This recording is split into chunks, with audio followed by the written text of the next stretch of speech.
Hello mga kapitbahay!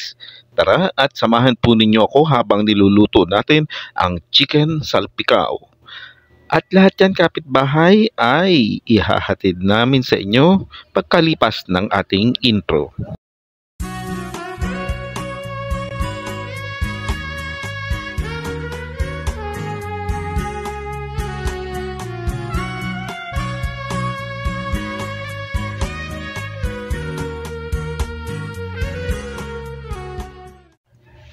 Kapitbahay, gawa po muna tayo ng chicken oil.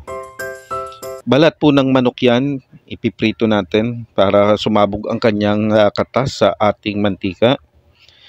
Putol ang video natin, hindi natin nakuna ng naunang part kasi akala ko umaandar ang camera, hindi pala. Ayan, masarap na si chicharon nito. Hanguin lang natin kapitbahay. At gagamitin natin ang oil mamaya-maya lang. Palalamigin lang natin ito kapitbahay.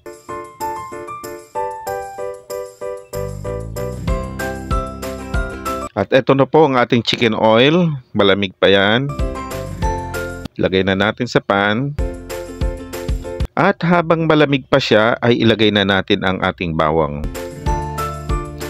Hindi pwede natin gamitin ang mainit na mantika dahil baka biglang matusta ng mabilis ang ating bawang. Kaya mahina lang apoy natin kapitbahay.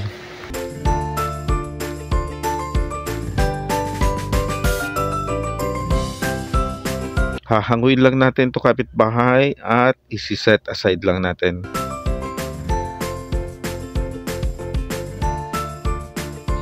Nagsama-sama na ang flavor ng balat ng manok at ng bawang sa ating mantika. So, itong manok natin, deboned po yan. Isang buong manok po yan at tinanggalan natin ng buto. Lagyan natin ng oyster sauce. Taktakan na rin natin kapitbahay ng magic sarap, pampalasa, at etong kalamansi. Lagyan rin natin ng chicken oil kapitbahay. Budburan na rin ng paminta. Halu-haluin lang natin.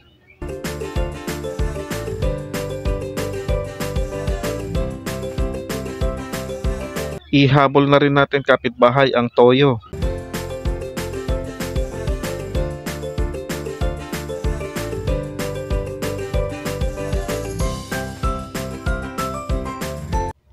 At pagkatapos kapitbahay ng more than 10 minutes of marination, ay ito, simulan na natin.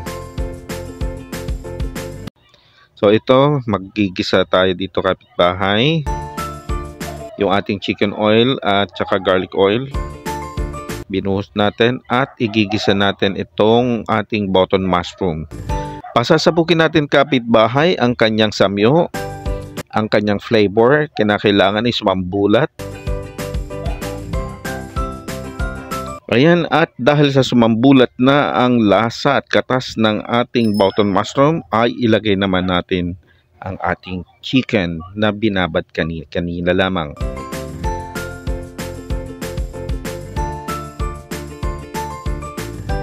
Halu-haluin lang natin ito kapitbahay.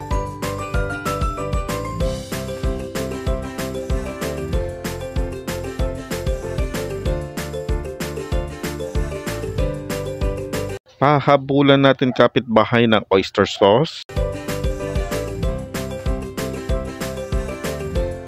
At dagdagan rin natin ang toyo. Sabugan ulit natin ng konting paminta.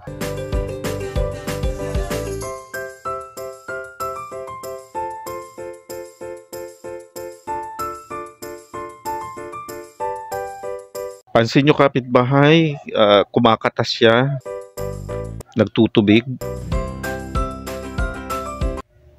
Hindi na tayo magdadagdag ng kahit anong pamang liquid dito kapitbahay. Sapat na yan hanggang sa siya ay maluto.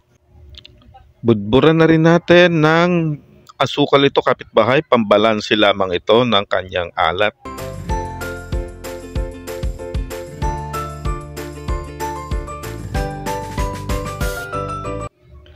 Sa punto ito kapitbahay, ilagay na natin ang mantikilya o margarine.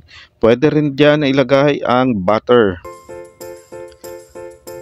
Antay lang natin ito hanggang malusaw ng tuluyan ang ating lagay na mantikilya.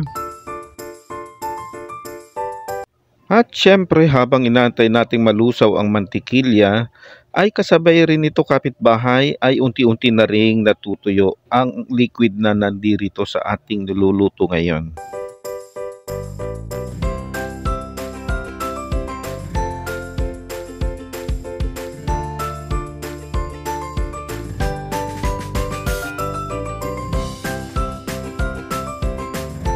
Laglag na natin itong siling haba natin kapitbahay.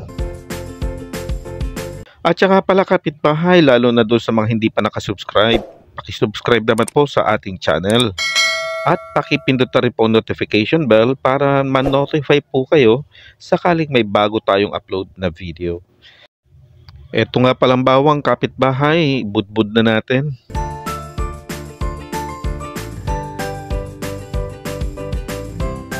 Yan, konting halo-halo lamang para magsama-sama na ang kanilang mga lasa. At ito na kapitbahay ang ating chicken salpicao. Hanggang dito na lamang kapitbahay at kami po ay pansamantalang magpapaalam sa inyo. At inaasahan po namin kayo na muli ninyong tatangkilikin ang mga susunod pa nating mga video. Marami pong salamat sa inyong pagtitiwala, pagsubaybay at pagtangkilik sa ating munting channel. Hanggang sa muli kapitbahay, magkita-kita po tayo sa susunod pang mga video. Marami pong salamat sa inyong pagtitiwala at pagsuporta. Paalam! Bye-bye!